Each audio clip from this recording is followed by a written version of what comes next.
नमस्कार, मैं doctor Rajeev Kakkar, chest specialist, Regency hospital. आज हम फिर से उस टॉपिक के ऊपर बात कर रहे हैं जो कि शायद पिछले कुछ समय से हमारे जहन से उतर गया था। जी हाँ, हम बात कर रहे हैं कोविड के बारे में। कोविड, क्या ये दोबारा आ गया है? इधर फिर से न्यूज़ में, हॉस्पिटल्स में फिर से इसी विषय में चर्चा हो रही है।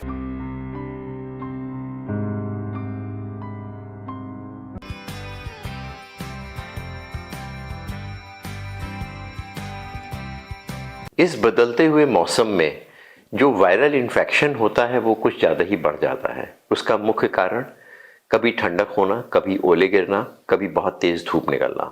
इस मौसम में सारे वायरल इन्फेक्शन बढ़ते हैं। स्पेशली जो कोविड वायरस है वो भी इसका इस समय बढ़ गया हुआ है। अगर आपको याद हो, पिछले समय में कोविड हुआ था जिसका सीधा प्रकोप हमारे फेफड़े पे पड़ा था, सांस लेने में दिक्कत, चलने में परेशानियां, वही इन्फेक्शन, ऑक्सीजन की कमी हो जाना और वो विकराल रूप शायद हम भूल गए हैं। हम ये भूल गए हैं कि हम लोगों ने मास्क का उपयोग करा था, सोशल डिस्टेंसिंग का पालन करा था, हाथ धो करके अंदर घुसे थे, भीड़ भाड़ जगह में नहीं गए थे। एक कंप्लीट लॉकडाउन हो गया था, पूरी दुनिया रुक सी गई थी। लेकिन शायद हमारी याददाश्त कमज़ोर हो गई है। ये वायरस तो बढ़ गया है, लेकिन हम लोगों को वो चीज़ें शायद भूल जाने की वजह से इस समय इन्फेक्शन बढ़ गया है। अगर हम हमारे जो नॉर्म्स हैं, जो कोविड के नॉर्म्स हैं, अगर हम उनका पालन करें तो शायद हमें वो विकरालता नहीं होगी जो पिछले समय पे हम लोगों ने देखा है। इस समय 28 से 30% हमारे केसेस बढ़े हुए हैं। कोविड की टेस्टिंग उतनी नहीं हो रही है। शायद अगर टेस्टिंग हो तो शायद नंबर ऑफ केसेस और हमें मिल जाए।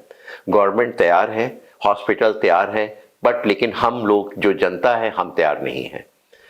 हमें डॉक्टर्स के पास ना जाना पड़े, हमें आईसीयू में एडमिशन ना लेना पड़े, हमारे उतने लोग ना कम हो जितने कि पिछले कोविड में, जिस समय डेल्टा वायरस हुआ था, सेकेंड वेव में हम लोगों ने लोगों को खोया था, उनको हमें बचा के रखना है। इसलिए ज़रूरी है कि उस कोविड को हम याद करें, कम से कम वो प्रिकॉशन ले लें जिससे कि कोविड हमारा रुक जाए।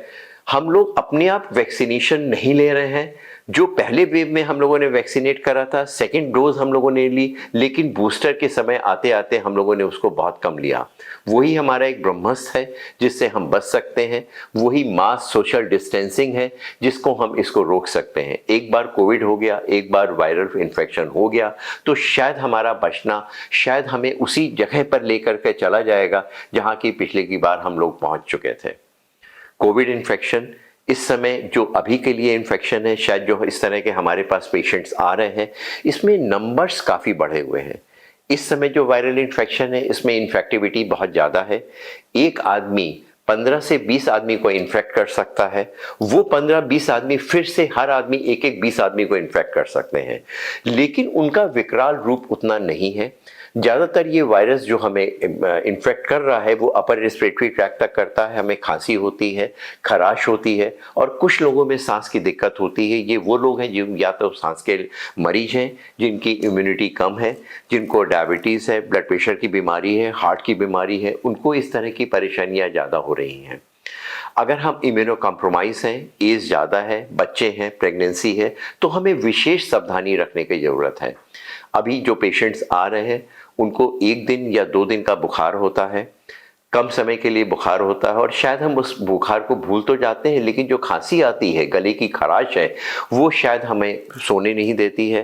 रात भर खांसी आती है, 2-2, 3-3 हफ्ते तक खांसी आती रहती है कुछ लोगों में लूज मोशंस, पेट में दर्द होता है। सिम्टम्स ऑलमोस्ट सेम है, लेकिन कुछ भिन्नता है। सीवियरिटी उतनी नहीं है, लेकिन हम लोगों को इसमें रुकना नहीं चाहिए।